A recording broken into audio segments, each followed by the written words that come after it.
terapeuta, muitas vezes é até mesmo quebrar os meus paradigmas por amor ao próximo, porque muitas vezes nem sempre só bater, só dizer não, só entendeu? A nossa teoria do nosso trabalho, ela é até simples de se aprender. Porém, sem empatia no trabalho, eu vou ser uma pessoa rigorosa demais. Uma pessoa que não tem um problema de dependência química aguenta. Nós não. E aí é onde você vê o terapeuta bom, porém ele bate muito, a gente não aguenta. E aí a gente pega a repulsa dele. Eu tô todo arrebentado, em vez de você me ajudar, você vai bater mais? Aí não dá, eu não aguento. Então olha só, por mais que eu preciso primeiramente ter amor ao próximo, né? E ajudar o próximo como eu gostaria de ser ajudado. Com essa base, a gente já consegue caminhar, sabe, de uma maneira muito mais leve, vendo resultados. Talvez fora desse contexto da dependência química dá certo, mas nesse contexto a gente precisa ter uma sensibilidade da hora que eu posso dizer ou não para ajudar e da hora que eu até preciso de ir contra a minha teoria profissional e falar um sim porque ele não aguenta o não naquele momento. E isso é muito difícil, porque a gente nunca sabe exatamente, a gente sente. Depois de muito tempo, que eu já estou fazendo 3 meses aqui, eu já conheço vocês. Eu já sei o jeito de cada um, a deficiência de cada um, eu já sei como era e como está indo. Então eu sei quem aguenta e quem não aguenta em certos momentos. Entendeu? Então é difícil eu já errar agora. Mas no começo era muito difícil eu conseguir mapear o seu estado para mim poder te ajudar. Porque às vezes dá muito também, eu não vou estar ajudando, eu vou estar potencializando aquele comportamento errado. E isso tudo, diga. Você quis dizer que eu não aguentaria ficar sem café? Não, eu acho que você até ficaria bem. Mas se fosse 2 meses atrás, ia dar problema. Ia dar problema. É claro que eu não te conheço. Então, olha só, na nossa apostila, essa parte de quebra de paradigma, tem a parte teórica, que é basicamente tudo que eu falei, porém, explica melhor. Olha só, num curso de 40 horas presencial, né, que é o nosso caso, com uma certificação de 120, as 80 horas a mais da certificação é exatamente a leitura de todo o material que eu passo, tá? Por isso a certificação de 120 horas. Por quê? Porque eu forneço o material para o estudo. Então, o curso, eu tenho a apostila e tenho mais material. E aí busca todo esse entendimento sobre essas coisas.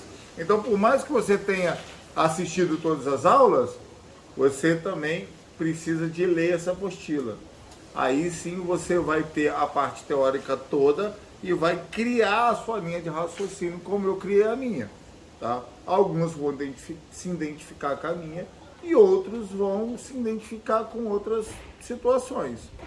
Mas para a gente terminar essa parte da quebra de paradigma e falar um pouco sobre a base neurológica da drogadição, eu só vou fazer ênfase em alguns temas aqui da apostila que diz assim, ó, 3 dicas que te ajudarão, 3 dicas que te ajudarão a melhorar a sua relação consigo mesmo. Por quê? Não tem como eu ajudar alguém, principalmente emocionalmente, se eu não estou equilibrado emocionalmente, se eu não estou bem emocionalmente. Então, em primeiro lugar, antes da gente se colocar à disposição de ajudar alguém, a gente tem que estar bem, a gente tem que buscar a nossa saúde mental. Hoje a gente estava falando com a psicóloga e falando assim, a gente vai aumentar, vamos, né, vai ter mais paciente e tal, você poderia começar a vir mais vezes, trabalhar aqui e tal. Aí eu falei, né, brincando, aí você começa a vir no sábado. Aí ela fala assim, eu preservo a minha saúde mental, eu preciso do meu descanso. E é exatamente isso, a gente precisa estar equilibrado, a gente tem que saber o momento de descansar, de relaxar, de colocar nossa cabeça no lugar, porque se eu me colocar à disposição de ajudar uma pessoa e eu não estou bem, provavelmente ela vai me sobrecarregar e eu que vou romper. Em vez de ajudar ela, eu vou piorar a situação dela e a minha. Então, nós precisamos de ter alguns discernimentos como terapeuta, que eu preciso de me cuidar antes de cuidar do outro. Sempre. Diga, Mário. Isso acontecia muito comigo, isso. Às vezes as pessoas se aproximavam de mim para conversar problemas, só que eu tinha meus problemas e tentava solucionar os problemas dela, mas eu nunca conseguia resolver. Sim. Entendeu? Mas aí você sobrecarrega, acaba que você pode até ajudar, mas você acaba se desmoronando emocionalmente. Ponto. Entendeu? Resolveu dos outros disseram que era burnout. Burnout. Isso. Burnout. Mas quem tem o burnout? Vocês disseram que era tentar resolver os problemas. O burnout é uma sobrecarga de funções, de trabalho, de emoções que te levam a um rompimento e a um surto. Né? Pessoas que nem são agressivas saem quebrando tudo. Igual aquele filme Dia de Fúria. É um burnout. Dia de Fúria. Burnout. B-U-R-N-O-U-T.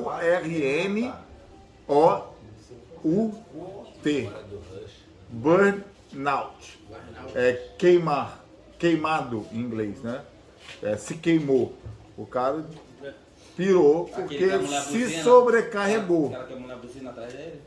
Não lembro direito de explicar, mas é um cara que estava trabalhando, estava cheio de problema, o filme, mas ele queria um monte de problema, na vida, um monte de problema, chega numa hora que ele sai do carro e aí sai quebrando tudo e fazendo um monte de loucura, porque simplesmente ele surtou por causa da sobrecarga de situações e coisas da vida.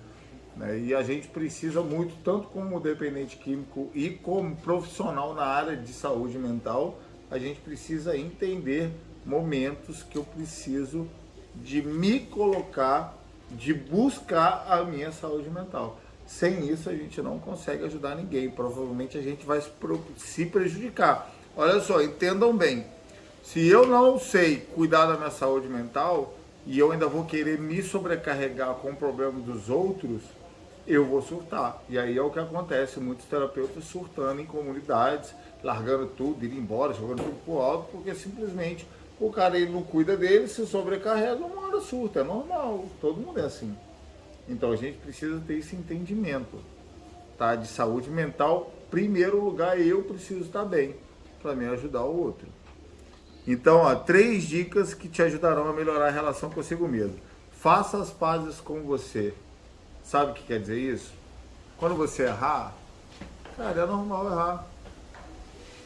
Não se culpe tanto. Se errou, poxa, errei. Amanhã eu vou tentar não errar de novo. E a vida segue. Com leveza, tranquilidade. Porque se eu não sou meu amigo, se eu não cuido de mim, se eu não me entendo, quem entenderá? Se eu me culpo por errar, quem vai me perdoar? Porque nem eu me perdoo. Então assim, não dá. Errar, a gente vai errar. Mas a maneira que eu lido com o meu erro que vai fazer toda a diferença no meu caminhar. Eu preciso pensar sempre em mim, sempre na minha saúde mental, sempre ser meu amigo, sempre estar pensando, refletindo, pensando lá na frente, me analisando ao longo do dia se eu estou bem, o que está acontecendo, se eu estou nervoso, se eu estou com falta de paciência, se eu já estou vendo que eu estou falando um pouco mais alto, é melhor eu já segurar a onda, me reservar um pouco, aí fazer menos atividade, menos atendimento, ou então vou fazer tarefas que me sobrecarregam mais, eu vou criando estratégias para ir cuidando de mim ao longo do dia, sempre, porque a coisa mais feia que tem é o terapeuta surtar e sair jogando tudo pro alto e ir embora. Igualzinho, filho. Não, gente, não vou ficar falando o nome dos outros. Foque no que há de positivo em você. Poxa, todo dia eu preciso pensar que por mais que eu errei na vida, por mais que eu cometi todas as loucuras que eu cometi, mas, cara, eu tô aqui hoje, ó, sentado aqui, investindo um tempo, um valor financeiro, fazendo investimento na minha vida.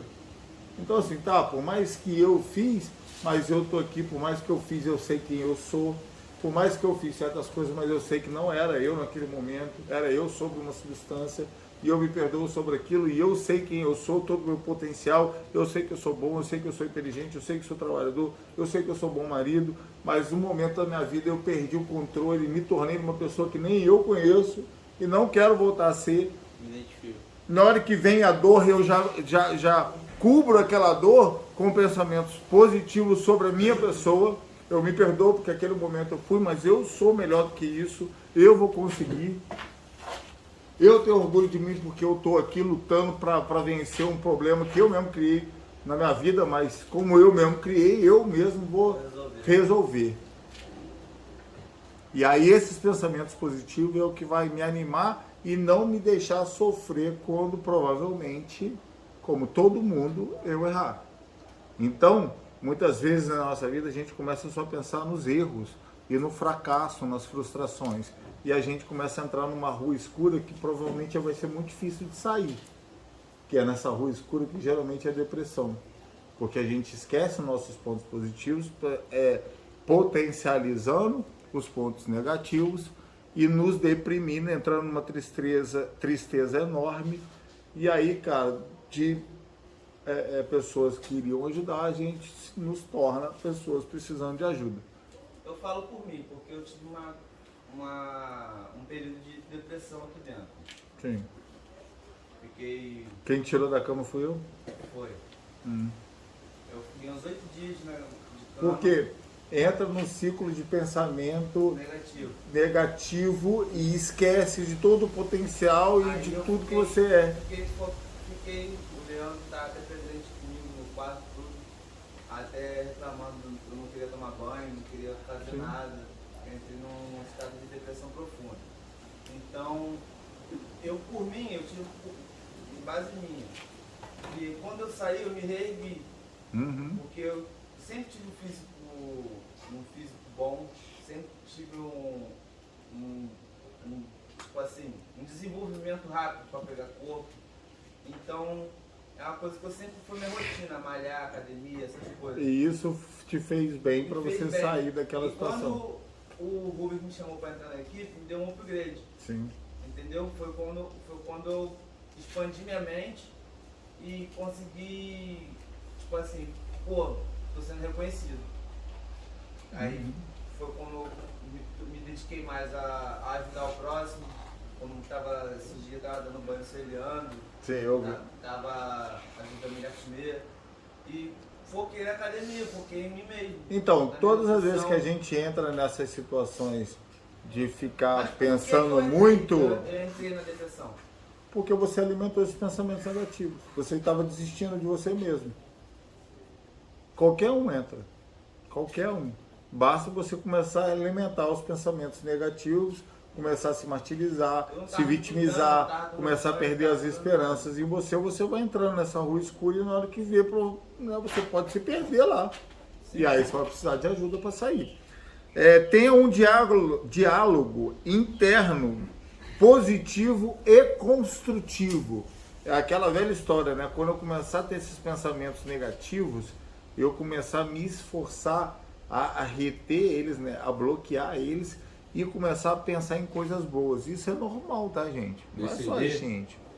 Decidir, talvez? Duvidar, criticar e determinar os nossos pensamentos? Sim, porque, olha só, os pensamentos negativos sempre vão existir na minha cabeça. Sempre. É a mesma coisa da situação do anjo e do capetinha, né? Quem você está alimentando é o que vai ganhar a briga. Porque se você começar a reter esses pensamentos, quando vier esses pensamentos, você simplesmente começar a sobrepor esses pensamentos negativos por pensamentos positivos. Você, por mais que você está desanimado, você olhar para você e falar assim, cara, você pode, você consegue, você é mais forte que isso, você é muito mais do que essa situação que está na sua vida. E aí você vai se fortalecendo para superar aquele momento difícil que todo mundo passa. Todo mundo passa por momentos difíceis. E o que é a depressão? Nada mais é que você alimentar esses pensamentos negativos e entrar nessa rua escura e alimentar tanto essa situação negativa, essa frustração, essa dor, esse trauma, algo que está doendo, algo que você realmente está sentindo, sofrendo sobre algo e que você não está conseguindo ter forças de ter um pensamento positivo para sair daquela situação. E aí muitas vezes você precisa de alguém para te ajudar, te alimentar, entendeu? De uma forma positiva para você conseguir se erguer. Bom, já que o Ian falou, foi mesmo quando o Ian. O que aconteceu? O Ian veio daquela parte de depressão, aquela obsessão, aquela compulsão por doce, começou a ter aquele comportamento louco, desvairado. De repente, a gente começou a cortar por causa do exagero, ele já não conseguia mais tudo que ele estava buscando, trocando a compulsão dele, ele simplesmente caiu na cama e se entregou. E começou a ficar se automutilando com os seus pensamentos, né? Aí eu fiquei sabendo. Aí no dia que eu fui lá, que eu chutei a cama dele, falei, bora, levanta daí, vamos tomar banho, senão você nunca mais vai sair daqui. Ele deu um pulo e falou, opa, peraí, é ruim, hein? E aí eu comecei a pegar no pé dele. Toda hora eu ia lá, sai da cama, vou renovar seu contrato, sai da cama. Pra quê? Reforçar ele, pra ele dar um levante. E aí ele levantou, mudou o pensamento e a vida dele seguiu rápido. Em 2 meses.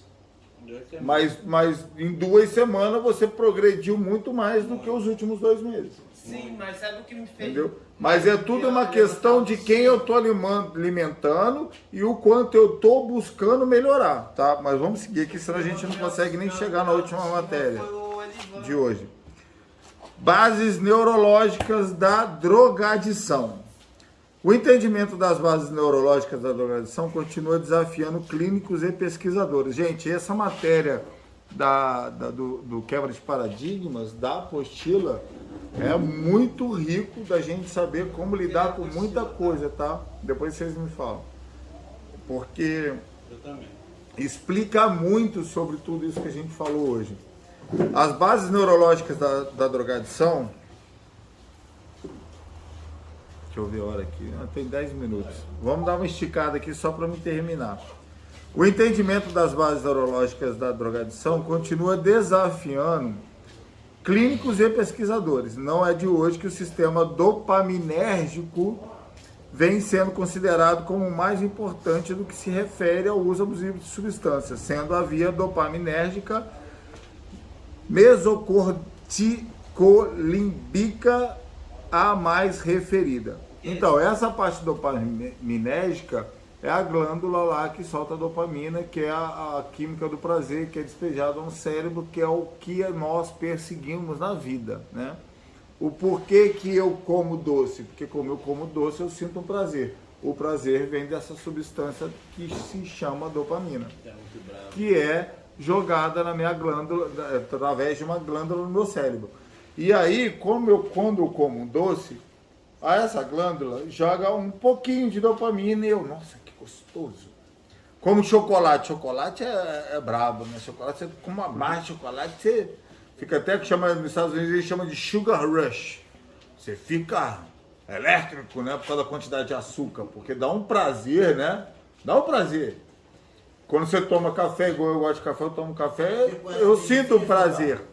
E o que acontece quando eu uso droga? Essa glândula, ela é incentivada a jogar toda aquela química de uma vez só. Gama? É a tal da parte Dopamina, que é o Não, nome. mas é a parte do cérebro que se chama gama? Não.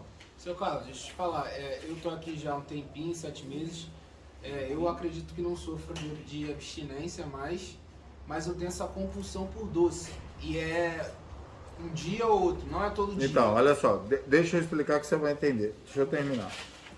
Olha só, tudo que eu faço na minha vida, eu faço porque eu sinto prazer. Quem gosta de ir pra academia, vai pra academia, no começo da academia, tem que estar lá o corpo ruim e tal, vai malhando, e de repente o corpo esquenta e aí começa a ficar gostoso. É já a glândula soltando dopamina, porque você gosta de fazer o exercício físico. É a mesma coisa quem gosta de malhar. Vai malhar por quê?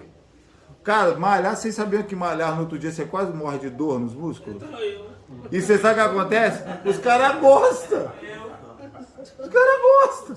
Por quê? Porque ele gosta de malhar porque solta dopamina, essa substância. O cara gosta de fumar, quando fuma, solta dopamina, só em pequenas quantidades. Pequenas quantidades saudáveis para o nosso organismo. Entenderam? Então tudo que a gente gosta de fazer, a gente gosta porque através daquela ação eu consigo a substância do prazer que é jogada no meu cérebro, que é a dopamina. E aí a gente usa uma substância poderosíssima que faz essa glândula jogar uma quantidade imensa. Aí a gente se apaixona. Porque se você já gosta de malhar para conseguir um pouquinho, imagina não fazer nada em ter um pocão, ter um montão. É uma questão matemática. Para que eu vou malhar para ter um pouquinho de dopamina se eu usar uma substância, eu vou conseguir 30 vezes mais, sem fazer nada, simplesmente usando a substância. Bom, me apaixonei pela química do prazer. Tá? E aí eu não vou entrar nas consequências, tá, disso. Eu vou ir agora para a parte do que o Luiz André falou.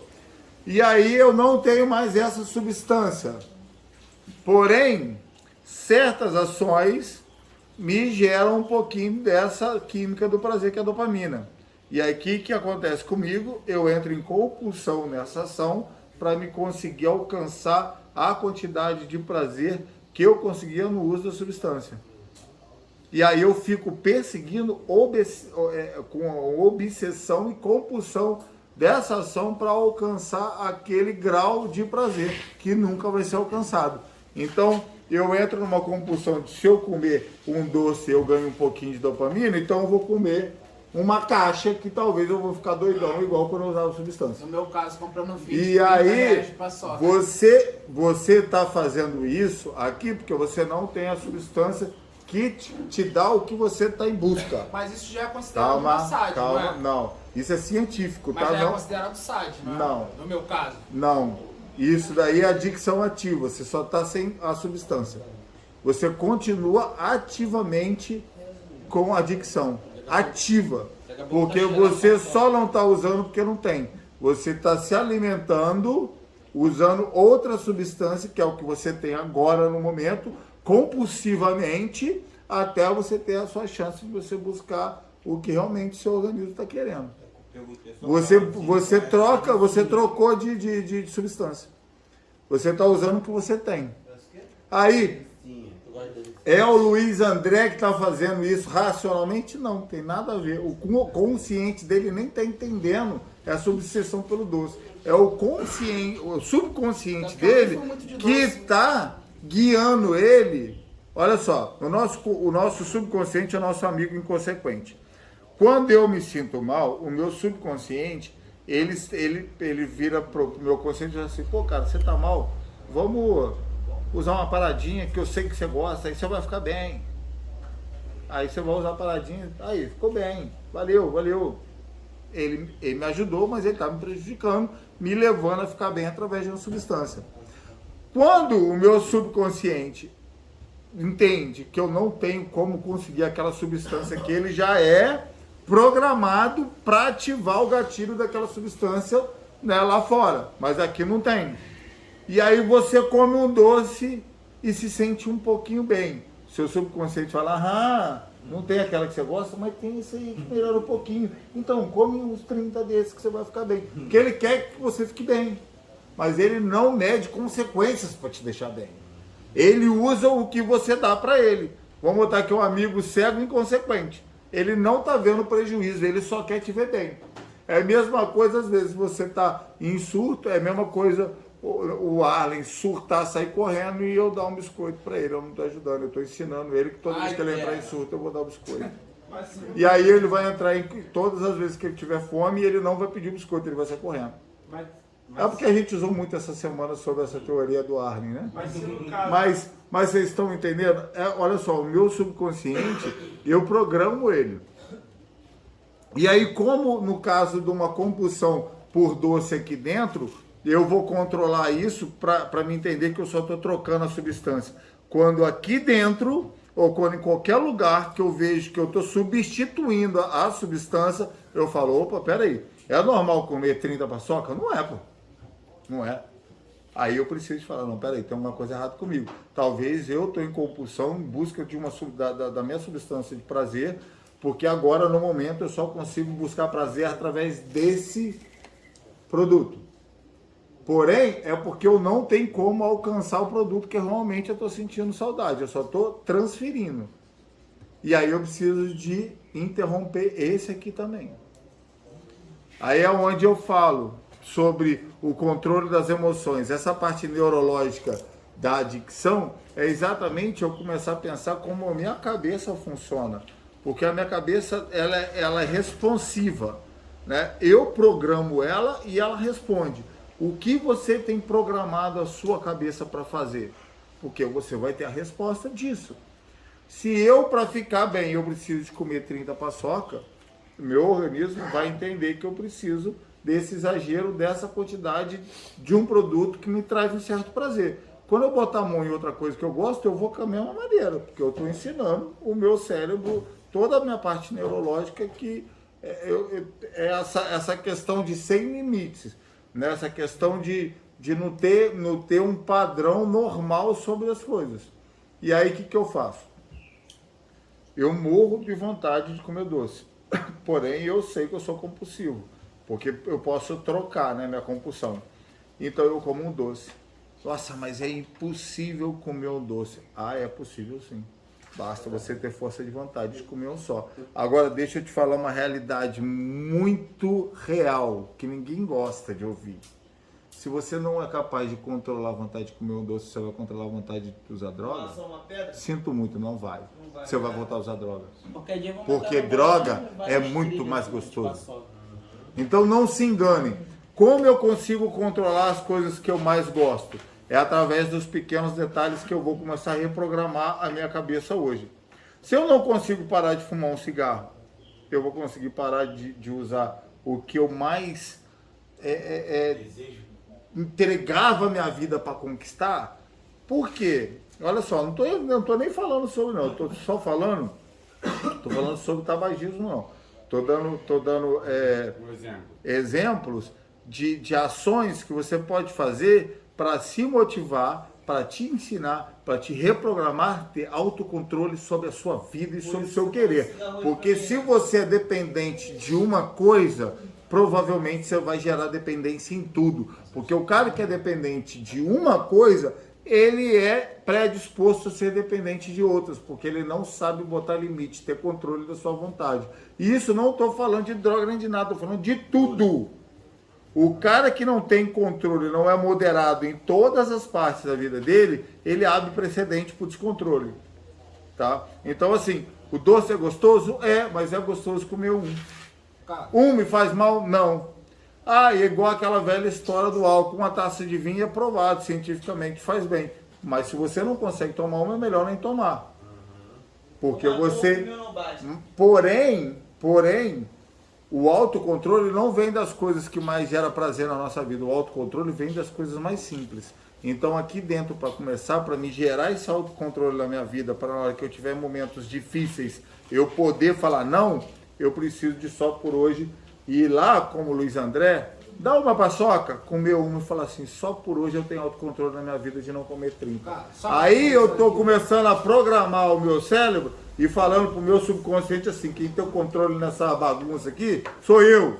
Chega de você me controlar. Agora eu vou te ensinar que há limites para as coisas. E aí todo dia eu vou lá e peço uma paçoca para reforçar que eu tenho controle das minhas vontades. Isso daí envolve memória RAM, memória automática? Memória RAM? Não. É lógico, biológico? Não, tem. Mas aí é um outro tipo. Da maneira que eu estou explicando, é que nosso sistema neurológico, principalmente dessa parte da drogadição, ele é programável. Você programa o seu subconsciente. Aí tem as memórias programáveis ou as memórias automáticas, igual o Gabriel estava falando. O que é a memória automática? É quando eu ensino meu subconsciente que quando eu vou comer uma paçoca, eu como 30. Aí é memória automática. O Luiz André, ele chega lá na BBR e fala assim, me dá uma paçoca? Não. Quando ele chega, ele já está preparado para as 20. é automático, é uma memória automática de já entrar naquela compulsão, naquela falta de padrão. Eu queria até falar uma coisa que o Jeff falou hoje de tarde, que tem como a gente sofrer abstinência, mas não ter o desejo de usar. Foi alguma coisa assim que você falou, não foi, Jeff? Abstinência não é vontade de usar droga, gente. Abstinência, tipo, você ter Nunca vi abstinência na e não vida. ter vontade de usar. Olha Mas só. também tem como você ter abstinência e ter a vontade de usar. Não. Nunca vi um cara... quer dizer, eu vi uma vez. Mas 99% ninguém fala assim, olha só, tô irritado, tô puto da vida, tô querendo ir embora para usar droga. A gente se engana, não sabe por quê? Olha só, pensa bem. Como eu vou declarar com a minha boca que eu quero usar uma coisa que destruiu minha vida? Eu não consigo, ninguém consegue. Ô Carlos Eduardo, por exemplo. Você não consegue falar isso nem para você mesmo. Então você se engana que está com um monte de vontades, desejos, necessidades para se colocar numa situação que você fala, agora eu vou fazer o que eu quero sem ninguém Mas saber. vou contradizer o senhor, porque o Edson não é prova viva. Eu dizia que eu ia sair daqui e ia fumar. Quem? Eu falava que eu ia passar o período que fosse aqui, mas eu ia sair daqui e eu ia fumar perto de novo. Então, mas você não está contradizendo o que eu falei. Eu saio daqui para criar meu filho. Só porque você falou não quer dizer que vai acontecer. Então você não está Não, contradizendo o que eu estou falando. Mas é o que está dizendo. Eu Não, tenho a concepção. Olha só. Eu que não comia doce Olha lá só. fora e aqui eu sinto vontade de comer doce. Eu odeio. Somos dois. Gente, Olha só, o que eu... Carlos Eduardo, é aquele cigarro após o sexo. Isso é uma condição, isso é condicionamento. Você condicionou o seu cérebro de ter aquela ação após uma ação. É a mesma coisa. Olha só, peraí, gente, olha só. Eu fumei cigarro durante 17 anos, eu acho, da minha vida. Eu nunca achei que eu era capaz de tomar um café sem depois fumar um cigarro. E hoje em dia eu não sinto falta nenhuma, nem lembro que eu fumei cigarro na minha vida, nem lembro. Você pode ver, todo mundo aqui fuma, eu fumo.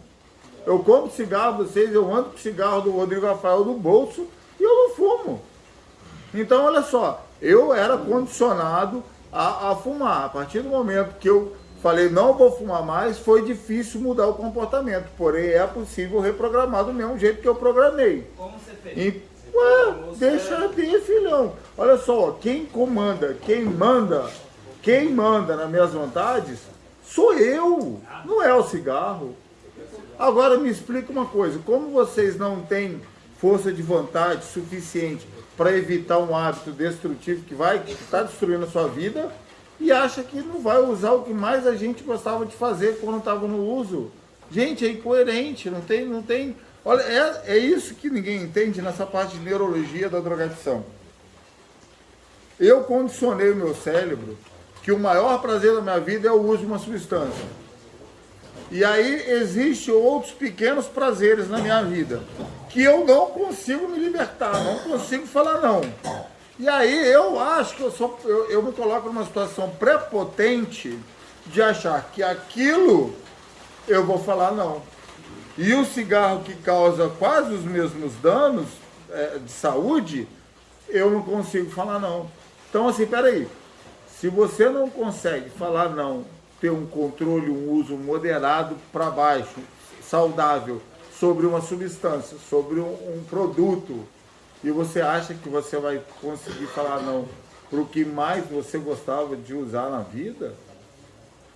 Então, assim, você quer saber onde que é o seu limite de poder, de escolha, o seu poder sobre a sua vontade? É quando você gosta muito de uma coisa, no caso aqui do doce, do cigarro, você fala assim, isso... vamos botar assim, eu vou botar até o exemplo do meu café. Vocês sabem que eu tomo café o dia inteiro. Mas, vocês já viram eu tomando café depois das 5 aqui, a não ser no curso, que a gente está no curso. Mas todos os dias, eu estou aqui há quase 3 meses. Muitas vezes, das 5 horas eu passo, o pessoal toma um café, não sei o que, eu falo assim, não, obrigado. Essa hora eu já não tomo mais. Porque a minha vontade não danifica a minha saúde, porque se eu tomo café depois das 5 eu durmo mal, aí me atrapalha. Então não, se me atrapalha eu não uso. Por mais que eu goste, eu tenho controle sobre a minha vontade. Agora, se eu começar a fazer uma garrafa de café para tomar igual um maluco, depois deitar, ter uma péssima noite de sono, amanhã acordar com irritabilidade, porque eu durmo de noite, tomo café, e de noite amanhã estou tomando café. Então, peraí. Eu, provavelmente, quando eu tiver uma oportunidade, eu vou fazer o que eu mais gosto de fazer, que aí cada um Eu, quando sabe. tô em casa, Carlos, eu não como tanto doce não, mas o meu é copão de café e Só cigarro. que lá na sua casa lá fora, entendeu? Você também tem a oportunidade de fazer outras coisas. E lá é copão de café e Entendeu? cigarro. Mas Você não é tem doce. que entender, Doce não é. olha só, você não está entendendo, você está com a mente fechada querendo achar que o seu comportamento é certo. Não é, você sabe que não é. Não é normal uma Eu pessoa, entendo que não é. uma pessoa entrar numa compulsão de comer 30 paçoca. Não, eu entendo que não é. Agora normal. você quer ver o que é normal, uma pessoa que está com esse descontrole, começar a se autocontrolar. Ou você pode realmente fazer a opção de não comer mais doce, ou numa questão de açúcar, que até pode você ter o controle de ir lá e comer uma. Você vai morrer de vontade, mas espera aí, quem tem o controle sobre a sua vida é você. Se você não consegue fazer a sua opção, cara, sinto muito. Hoje eu comi uma só. Diga mais. Eu achei. Peraí, deixa o Jefferson falar aqui. Gente, olha só, por favor. Embaixo da cama dele. Jefferson. Olha, agora você disse que o nosso subconsciente ele age quando a gente está mal. Sim. Aí a gente perde a substância para melhorar. Olha só, o que você falou. Bem, passa o dia bem. Então, quando você tá numa situação triste, aí você, pô, tô triste e tal, aí você pensa, pô, vou tomar alguma coisa para dar uma melhorada. Aí você vai usa uma substância, toma alguma coisa e melhora. O que você fez com o seu subconsciente? Você programou que quando você está naquele estado, você usa essa substância e você fica bem. Mas isso foi, né? Quando você está muito feliz, eu vou estou muito feliz e vou usar uma substância porque eu estou muito feliz. O que você fez com o seu subconsciente? Programou ele que quando você está muito feliz, você usa uma substância também. E aí, quando você está mal, depois de repetidamente você causar a mesma programação neurológica no seu cérebro, quando você fica mal, automaticamente vem os pensamentos automáticos. Bum! Vai usar. Redução automática da memória. Porque de tanto você repetir um padrão, você cria um padrão no seu subconsciente. E aí o que você precisa de fazer? O que é uma maravilha aqui? Quando vocês acordam mal, vocês vão sustentar. Que é assim que uma pessoa normal faz. Porque as pessoas que não têm problema com dependência química, quando estão mal, fazem o quê? Chora na cama, passa a noite sem dormir, passa o dia mal, para baixo, quieto, reagem. No outro dia se superam e seguem a vida. E isso causa o amadurecimento.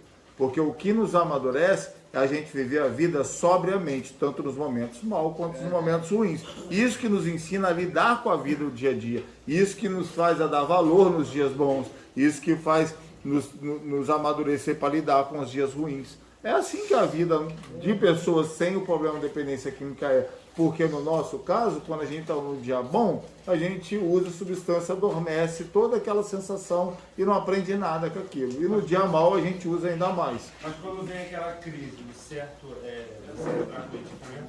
Tá, olha só. Aí no nosso caso, o aconselhável é quando eu entro numa crise, tá?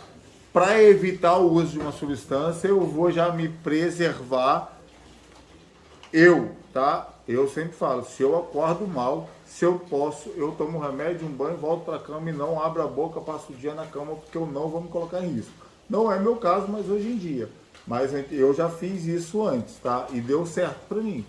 Nos meus dias maus, que eu acordo com muita irritabilidade, geralmente sem fome, e eu nem tô com vontade de usar droga, eu só tô com o meu padrão completamente diferente. Aí é onde eu falo, tudo é uma questão teórica. Se você come todo dia, você acorda de manhã, toma o seu café, come 2 pães. E aí no dia você acorda sem fome. Você sabe o que é isso? Provavelmente. Abstinência. Mudou o padrão, filhão. Olha só, como eu descubro se eu estou com abstinência? Quando o meu padrão muda. Por quê? Eu sou dependente químico. Como é que eu mantenho meu emprego, tipo, tendo que ficar na cama às vezes? Ah, tá. Então, isso que é muito importante. Se eu tenho esse entendimento, que no dia mal, se eu posso, eu fico na cama e descanso, porém eu tenho responsabilidade, não posso, no dia que eu acordo e vejo que o meu padrão mudou, eu já ligo um alerta falando, não estou bem, então hoje eu vou me poupar. Aí eu já converso menos, eu brinco menos, eu evito tudo que eu posso evitar e assim que eu puder eu meto o pé e me preservo naquele dia. No outro dia, provavelmente, eu vou acordar melhor. Tem pessoas que têm essa síndrome de abstinência prolongada. E ser mandado embora. E aí pode até ficar 2 dias, 3 dias com essa sensação. Isso, gente, é horrível. É horrível. Porque você começa a achar que você está doente. Vocês já tiveram... vocês não vão identificar agora, mas se vocês pensarem bem, provavelmente vocês já passaram por dias ruins, que achando que estava com uma gripe muito forte, mas não tinha coriza, não tinha tosse, não tinha febre, era só uma sensação horrível, um peso horrível, uma dor horrível, porém, tomava Ciregripe, tomava Dorito, tomava de tudo, não passava, e aí dava aquela sensação, se eu usar um negocinho melhor, se eu uso um negócio, puf, fica 0 bala. E aí, pô, não parou para pensar que era abstinência? Você estava morrendo de dor, morrendo de passar mal, nenhum remédio resolvia. Aí você usa uma substância que fica bom, não era abstinência? Olha que loucura, ó. Não pararam para pensar em 1 minuto que realmente a abstinência gera sensações, dores, situações de comportamento, mas não é a vontade de usar droga, é meu corpo gritando pelaquela substância que o meu cérebro já está programado, que me dá prazer, me faz me sentir bem.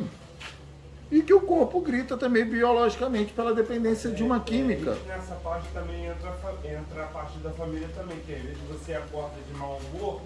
Mas aí é um bocado de covardia com a gente, sabe por quê? Porque olha só, vamos encerrar que já passou, mas deixa eu só terminar esse ponto de vista. É um pouco de covardia nossa, sabe por quê? Porque também a gente programa de julgar e colocar as pessoas, transferir a culpa. O que eu faço? Eu estou me sentindo mal e nada está resolvendo.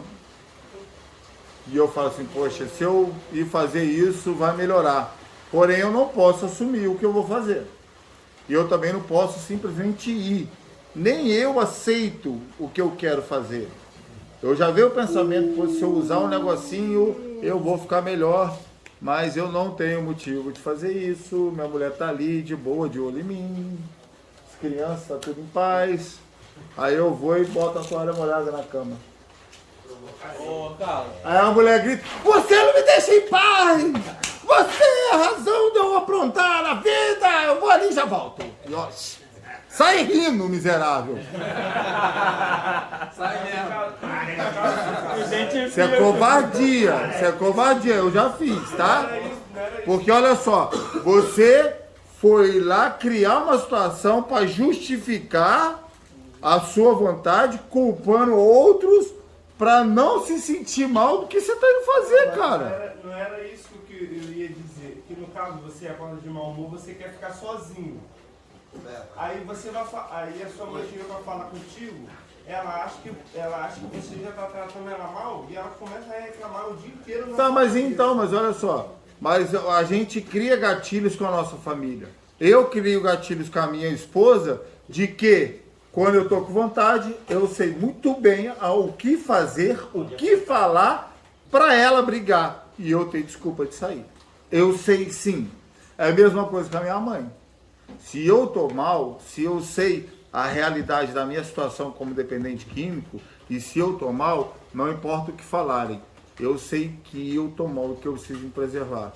E aí eu me blindo e não deixo, não transfiro a culpa, não viro covarde de falar ainda que a culpa é dela, sendo que eu que provoco toda a situação. Entendeu? O que acontece com a gente muitas vezes é falta de entendimento sobre o meu problema e sobre as minhas reações no uso da substância. A partir do momento que eu entendo tudo disso que a gente está falando, se eu continuar fazendo, aí eu estou me fazendo de maluco. Porque agora que eu entendo que quando eu saio do padrão é uma síndrome de abstinência, e quando eu saio do padrão eu não me cuido, eu não me preservo, eu não me blindo para mim não chegar ao uso, poxa, aí fica difícil. Carlos, pode compartilhar o que eu compartilhei com você hoje mais cedo. Do quê? Do que eu senti sábado, uma vontade, e sem querer eu tomei uma atitude certa. Então, é o que a gente estava falando com o Edson. O que acontece? Por que a gente fala tanto aqui dentro sobre pedido de ajuda? Vocês sabem, para a gente encerrar, tá, gente? Se deixar, eu fico até amanhã. Mas por que nas unidades terapêuticas é tão reforçado o pedido de ajuda? Hoje eu estava contando também para os meninos. Estou aqui para cena do refeitório. Lá no Manaí a gente tem um refeitório que na hora das refeições todo mundo tem que sentar na mesa e os pratos são servidos para cada um. A dinâmica do refeitório é o quê? Você não sair do seu lugar para nada. Então, se você precisa de um talher, você pede ajuda. Amigo, me ajuda aí, dá um talher. Você quer sal? Irmão, você passa o sal. Você não pode sair do seu lugar depois que você senta para se alimentar. Porque isso te ensina a pedir ajuda. Porque aqui a gente sempre fala, posso fazer um pedido de ajuda? Eu estou precisando disso. Posso pedir um pedido de ajuda? Você sabe para que toda essa dinâmica? Para te ensinar a pedir ajuda. Para na hora que você estiver lá fora, que você ter essas sensações, como o Edson teve, e você já prontamente fala, opa, tem alguma coisa errada comigo. Estou sem fome? Como que eu estou sem fome? Pode ser uma abstinência. Aí eu tenho, calma, aí eu tenho uma pessoa do meu lado, a minha mãe, namorado, esposa, quem for. Fulano, eu estou estranho. Acho que eu estou com vontade de fazer alguma coisa.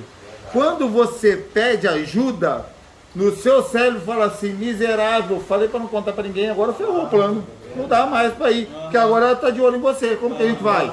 Vou embora. Pronto, passou a vontade. Porque a partir do momento que você avisa alguém das suas intenções, você desativa todos os seus gatilhos, bloqueando a vontade. Porque quando dá vontade, a gente maquina para ninguém saber da minha vontade, para me conseguir o que eu quero. Porque nós sabemos que se a gente falar, não vão deixar. Então, quando eu falo, eu já desativo todos os gatilhos me blindando. Então, o porquê dessa dinâmica de pedir de ajuda? É ensinar todos os dependentes químicos, todo mundo que tem uma compulsão, uma obsessão por qualquer uso de substância ou comportamento que leva à destruição e à denigração do seu caráter, da sua vida, a pedir ajuda para quem estiver mais próximo. Quando você pede ajuda, você mesmo se ajuda, porque você desativa todos os gatilhos de fazer ou ter um comportamento que nem você aceita ou permite ter. Sou prova viva, tá, gente? Então, entenderam? O mistério, um dos mistérios é entender toda essa situação, entender todo o padrão que eu crio na minha vida e todas as vezes que eu ver que saiu do padrão, eu peço ajuda. Isso já é meio caminho andado por uma longa recuperação. Beleza? Vamos encerrar por hoje. Obrigado a todos. Valeu, gente. Obrigado aí, gente. Tamo junto.